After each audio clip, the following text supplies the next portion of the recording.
Parking है।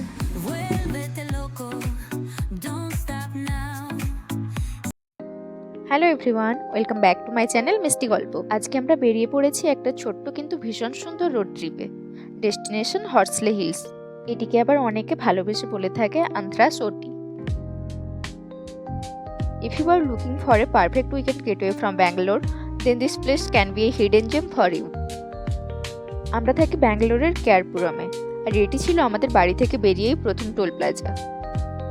আমাদের journey যেহেতু ছিল প্রায় 4 ঘন্টার, তাই খুব ভোরবেলাতে আমরা শুরু করেছিলাম আমাদের এই যাত্রা।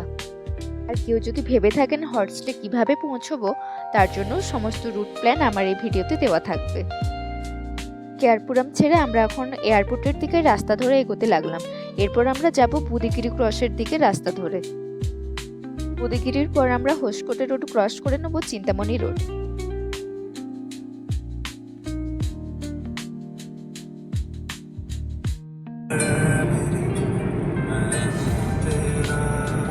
শহরের ভিড় আর ট্রাফিক ধীরে ধীরে পিছনে ফেলে সামনে শুধু ওপেন হাইওয়ে আর beautiful views. Sometimes the journey itself becomes more beautiful than the destination.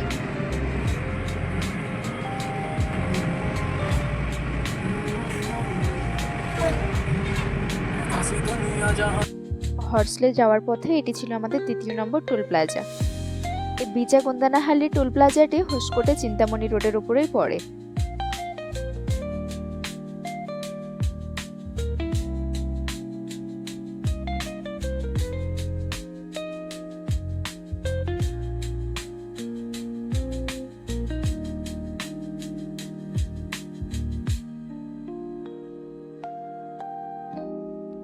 Toll plaza cross করার পরেই এটি ছিল সামনের view.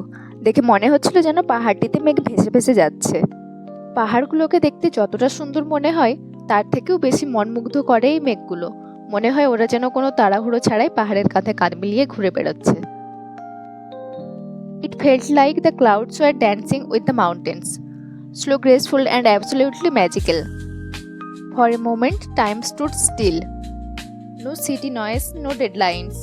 Just us, the mountains, and the wandering clouds.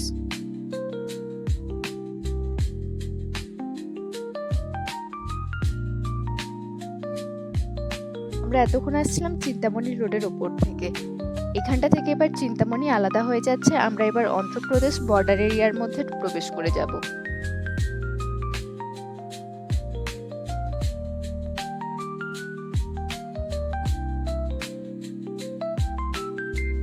Chintamani ছেড়ে দেওয়ার পরে আন্ধ্রা যাওয়ার জন্য যে রোডটি প্রথমে আসে, প্রায় 70 থেকে 80 কিলোমিটার রোডটি ছিল এইরকম। রাস্তার দুই ধারে শুধু আমবাগান।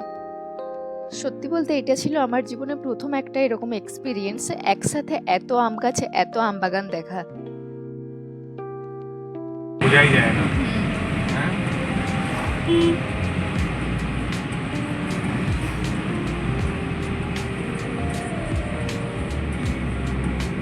এত আম।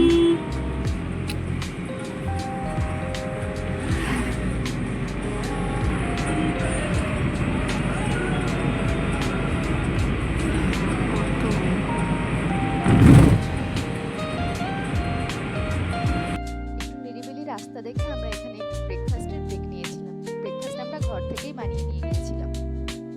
ব্রেকফাস্টে ছিল পরোটা আর আলুর দম।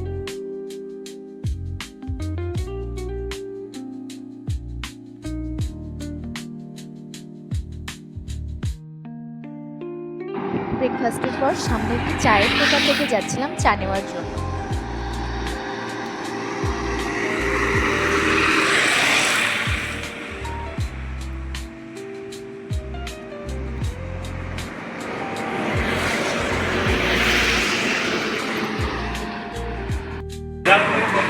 চা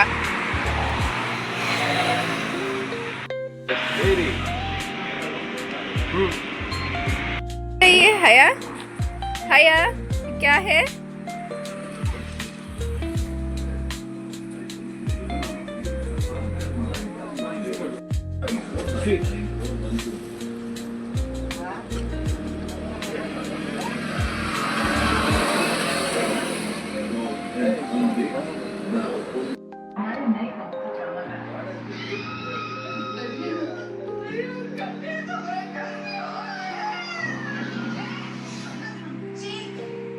আমরা রাস্তার ধারে এরকম যতগুলি দোকান দেখতে পাচ্ছিলাম সব দোকানগুলোরই নিজস্ব আম বাগান রয়েছে, তাই ওখান থেকে আমরা কিছু ফ্রেশ আমও কিনে নিচ্ছিলাম নিজেদের বাড়ির জন্য। ওনারা আমাদেরকে অফারও করেছিলেন বাগান থেকে নিজেরা আম তুলে নেওয়ার জন্য, কিন্তু এই মুহূর্তে আমরা ডেস্টিনেশনে পৌঁছানোর আগে খুব একটা টাইম নষ্ট করতে চাইনি। আর তারপরে যে অসম্ভব সুন্দর রকমের রাস্তাটা পেলাম, দেখে যেন মনে হচ্ছে কেউ নিজ হাতে সুন্দর করে ছবি এঁকে দিয়েছে।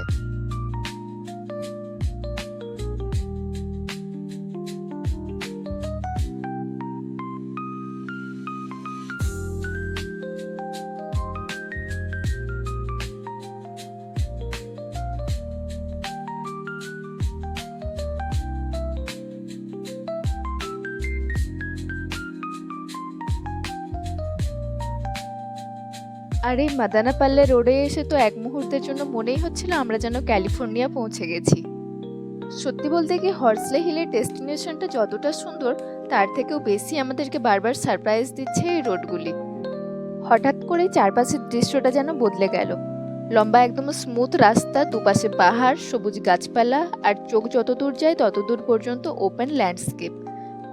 এই রোডে আসলে এক মুহূর্তের জন্য হলেও আপনার মনে হবে যেন ক্যালিফোর্নিয়ার কোনো সিনিক হাইওয়ের ওপর দিয়ে ড্রাইভ করছেন। We actually slowed down the car for a while, just because we did not want to miss the beauty outside our windows. Sometimes the best part of traveling is not reaching the destination. It's the unexpected views that leave you speechless.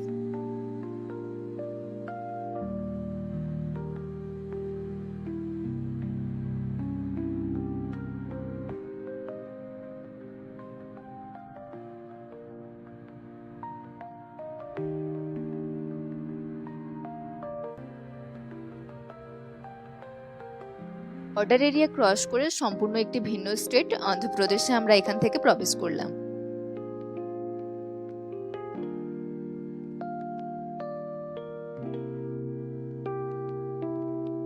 এখান থেকে প্রায় 27 থেকে 28 kilometre ছিল হর্সলে hills. আর এই 27 থেকে 28 kilometre রাস্তাটি সম্পূর্ণটি ছিল রাস্তার ধারে প্রচুর ফলের বাগান। আর সব জায়গাতেই লেখা ছিল যে কেউ যদি চায় সে চাইলেই বাগান থেকে ফল তুলে নিতে পারে, তার বিনিময়ে কিছু টাকা, 20 বা 30 টাকা কেজি হিসাবে এরকম কিছু মালিককে পে করতে হবে। এখান থেকে শুরু হলো হর্সলের পথে যাত্রা। আর এখান থেকে প্রবেশ করার জন্য আপনাকে পে করতে হবে 100 টাকা। পার্কিংও ওই টিকিটের মধ্যেই ইনক্লুডেড থাকে। পাহাড় শুরু।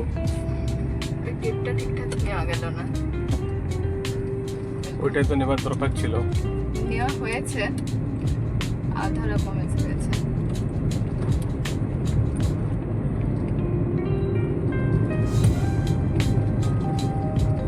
এখানে 100 টাকা দিতে হবে।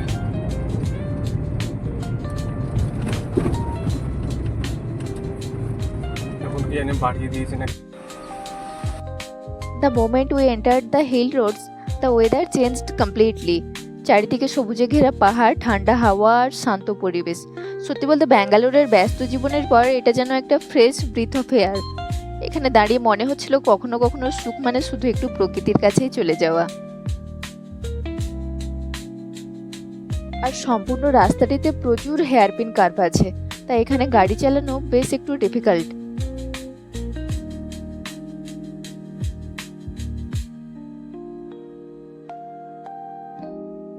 এই সম্পূর্ণ ঘাট রোডটি ছিল 12 কিলোমিটার। শুনতে হয়তো খুব বেশি মনে হবে না, কিন্তু বিশ্বাস করুন এই কয়েক কিলোমিটার রোড ট্রিপই আপনার জীবনের সবচেয়ে মেমোরেবল এক্সপিরিয়েন্স হয়ে থাকবে। একটার পর একটা হেয়ারপিন কার্ভ, একদিকে গভীর উপত্যকা, অন্যদিকে আকাশ ছোঁয়া গাছপালা, আর মাঝে মাঝে মেঘ এসে পুরো রাস্তাটাকে যেন স্বপ্নের মতো করে দিচ্ছিল। This was not just a drive for us. It was an experience. Every turn opened up a new view, and every bend made us fall in love with the journey even more. The cool breeze, the silence of the hills, and the clouds floating around us made everything feel magical.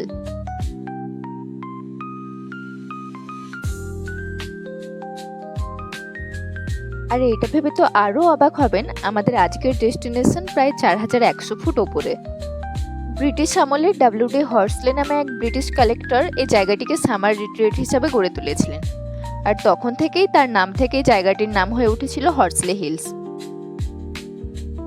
আর এই সম্পূর্ণ রোডটিতে বানরের সাথে সাথে প্রচুর wild অ্যানিমেলও রয়েছে, তাই গাড়ির জানালা খুলে দাঁড়ানো বা কোথাও এমনিই দাঁড়িয়ে একটু ব্রেক নেওয়া একদমই উচিত নয়। অঙ্কের হিসাবে এটি ছিল মাত্র 12 কিলোমিটার, কিন্তু এই 12 কিলোমিটারের জার্নি শিখিয়ে দেয় কিছু জার্নির সৌন্দর্য ডিস্টেন্স দিয়ে মাপা যায় না। সত্যি বলতে হর্সলে হিলসের ওপরে পৌঁছানোর আনন্দর থেকেও বেশি সুন্দর ছিল এই নিচে থেকে ওপরে ওঠার পথটা।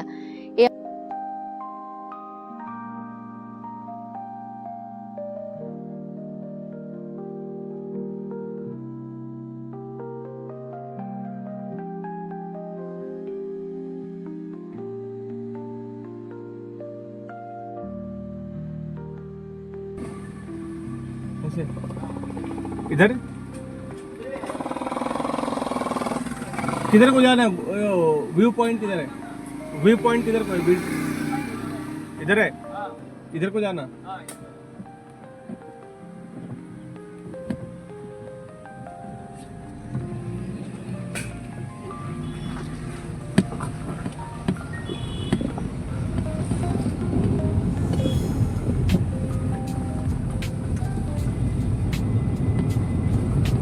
चलो এখানে নেটওয়ার্ক আছে।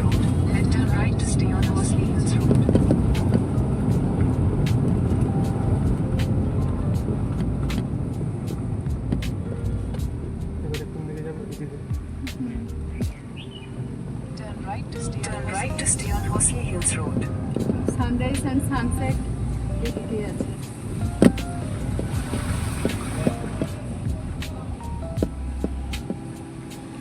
বোঝা যাচ্ছে না। আচ্ছা, এদিকেও যাওয়া যাবে, ওই দিকেও, এই দিকেও যাওয়া যাবে।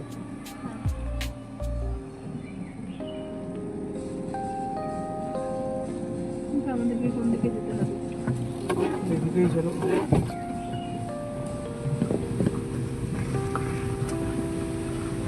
In 300 meters, you will arrive at your destination.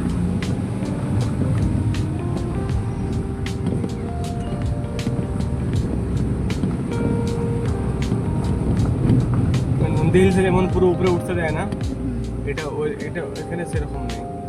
তুমি উপরে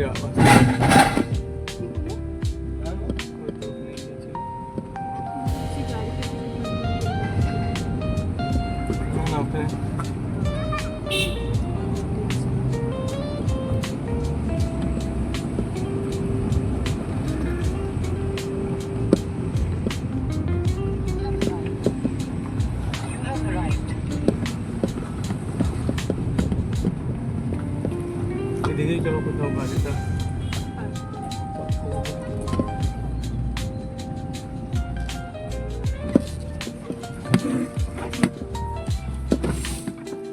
এখানে এসে দেখলাম এখানে প্রচুর সিনিক ভিউ সহ কটেজ রয়েছে। কেউ যদি মনে করে সেরকম একটি সুন্দর জায়গায় নাইট স্টে করতে চায়, তবে তো তার জন্য এই জায়গাটি বেশ সুন্দর হয়ে উঠবে। কটেজগুলির প্রাইসও বেশ খানিকটা রিজনেবল প্রাইসেই রয়েছে।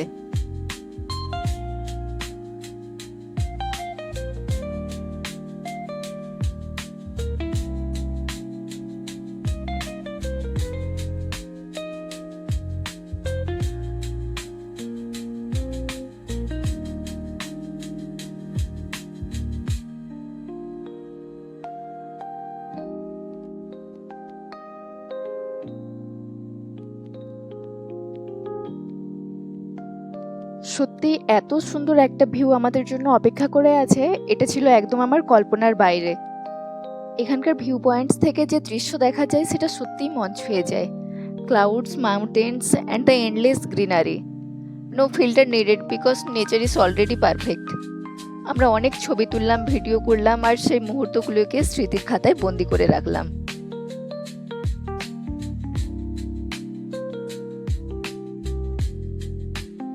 আর এখানে বাতাস এতটাই তীব্র ছিল যে বারবার আমাদের মনে হচ্ছিল শীতের কাপড় না নিয়ে আসা আমাদের খুব একটা ভুল হয়ে গেছে।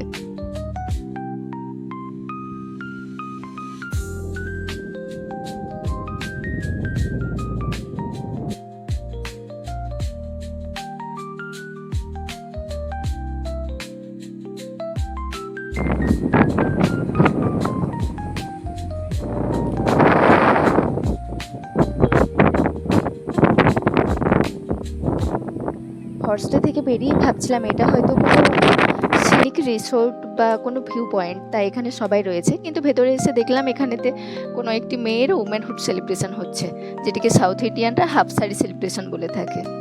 তারপর আমরা চলে গিয়েছিলাম হর্সলে হিলসে থাকা হিলসেরই অন্য আরেকটি সাইড জুয়েতে। আর জু মানে জানেন তো বাচ্চাদের কতটা আনন্দের জায়গা।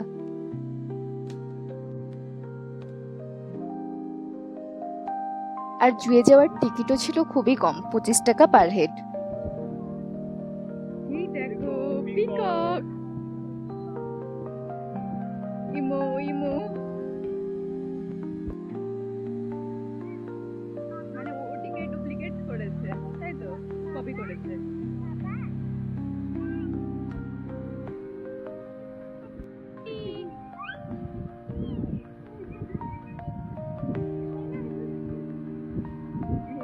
এদেরকে বাইরের লোক খাবার দেওয়া এলাও আছে না, ওই জন্য মানুষ দেখে ওরা ভেবেছে যে খাবার আসবে, তাই ছুটে চলে এসেছে।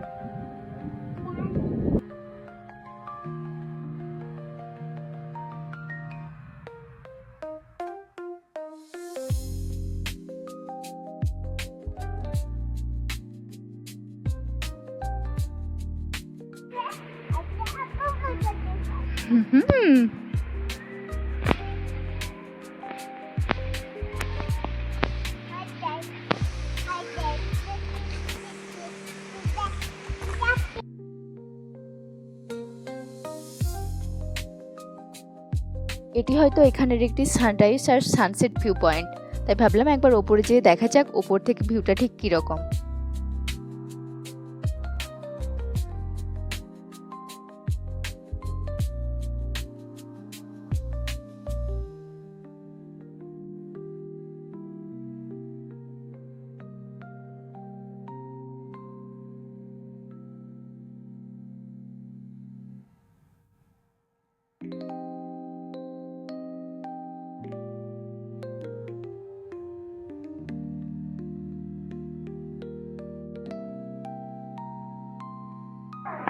বাপরে। 165-year-old। এটি ছিল একটি 165 বছর পুরনো ইউক্যালিপটাস গাছ, যেটা হর্সলে নিজে হাতে লাগিয়েছিলেন। একবার ভাবুন তো, গাছটি কত কিছুর নীরব সাক্ষী। ভারতের ব্রিটিশ শাসন থেকে শুরু করে ভারতের মানুষদের স্বাধীনচেতা সবকিছুটাই নিজে চোখে দেখে যাচ্ছে।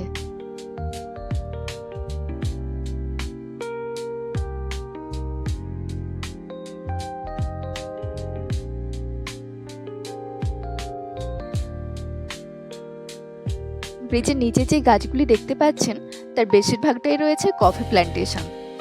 একটা বড় কফি গার্ডেনও রয়েছে। চলুন গার্ডেনটার সামনেই যাওয়া যাক।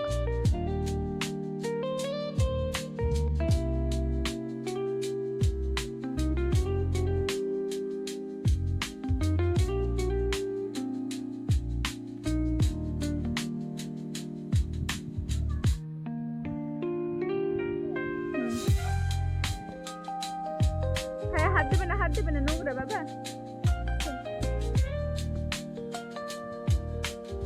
হ্যাঁ, নিয়ে নাও।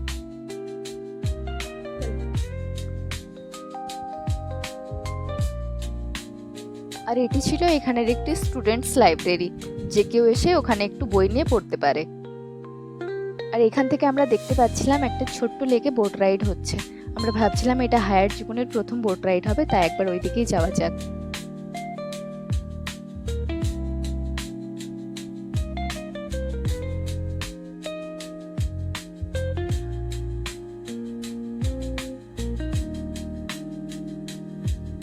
আমরা একটা 2 সিটার বোট নিয়ে নিয়েছিলাম আমাদের 3 জনের জন্য।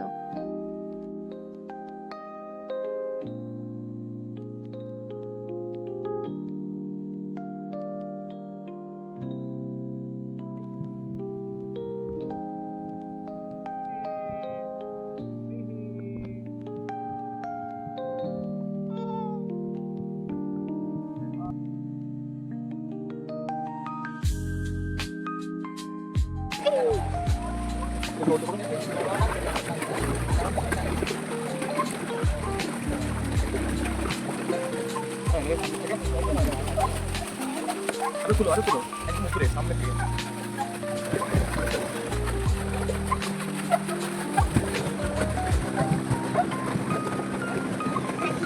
বলে আবার নিয়ে ছোট বাচ্চা ছোট বাচ্চা হয়ে বসে আছে।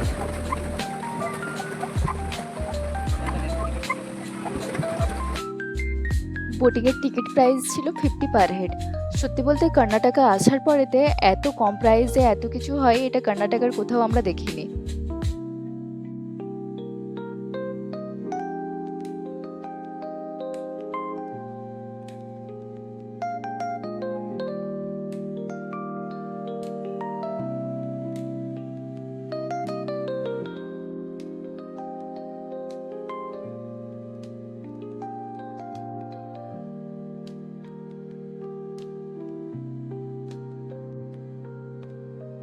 এ ধরনের ছোট ছোট ট্রিপগুলো শুধু ঘোরার জন্য নয়, বরং ফ্যামিলির সাথে কোয়ালিটি টাইম কাটানোর জন্যও খুব special. Because at the end of the day, it's not about how far you travel, it's about who you travel with.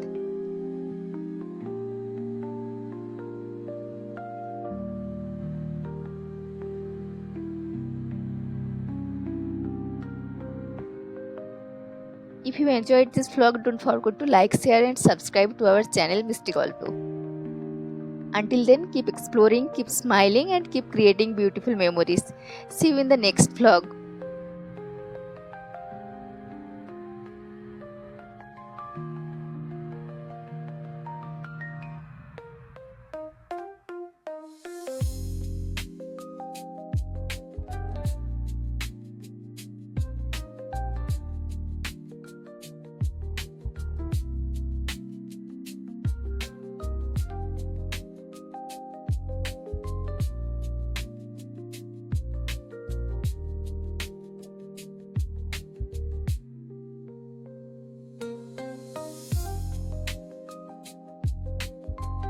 এতক্ষণ ভ্লগটি দেখার জন্য আপনাদের সবাইকে অনেক অনেক ধন্যবাদ।